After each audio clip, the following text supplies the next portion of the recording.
আর draft লিস্টে যদি আপনার নাম না থাকে তো নেক্সট পরবর্তীকালে আপনি কিন্তু ভোট দিতে পারবেন না। আর ভোট না দিলে পরে আপনার অনেকই হতে পারে সমস্যা। তাই তাড়াতাড়ি করে আপনি দেখে নিন আপনার ড্রাফট লিস্টের নাম আছে কি নাই। না থাকলে তো আমি দেখাবো কিভাবে আপনি চেক করবেন আপনার ড্রাফট লিস্ট হাতে থাকা ফোন থেকে। তো চলো স্টেপ বাই স্টেপ আমি দেখি। অনেক দিনের পর আজকে ফাইনাল লিস্ট ড্রাফট লিস্ট আমি চেক করব। তো চলো স্টেপ বাই স্টেপ আমি বলে দিই। তো সব থেকে প্রথমে আপনার ক্রোম খুলবেন, ক্রোম খোলার পরেই আপনি এখন সার্চ করবেন voter ID log in. ID log in করে পোর্টাল চলে আসবে, পোর্টালে ক্লিক করবেন। তো এখানে একটা ইউজার আইডি বানাতে হবে।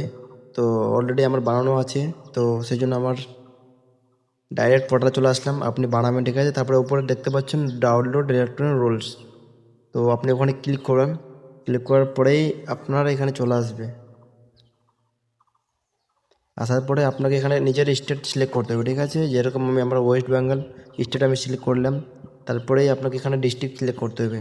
আপনার ডিস্ট্রিক্ট হচ্ছে আমাদের যেরকম মালদাই, তো আমি তারপরেই আপনার বিধানসভা কোথায় আপনার, যেরকম আমার 45 নম্বর চাচল ওয়ানে, তো আমি সিলেক্ট করলাম। তারপরে আপনি কি ল্যাঙ্গুয়েজে এই লিস্টটা ডাউনলোড করবেন, তো আমি বেঙ্গলি ডাউনলোড করবো। তারপরে আপনি যে জায়গাতে আপনার পোলিং হয় মানে ভোট দেন সেই জায়গার নাম, মানে যেরকম আমাদের নোয়াডিলে মনন্দপুর আই মাদ্রাসা 105 নম্বর বুথে, ঠিক আছে।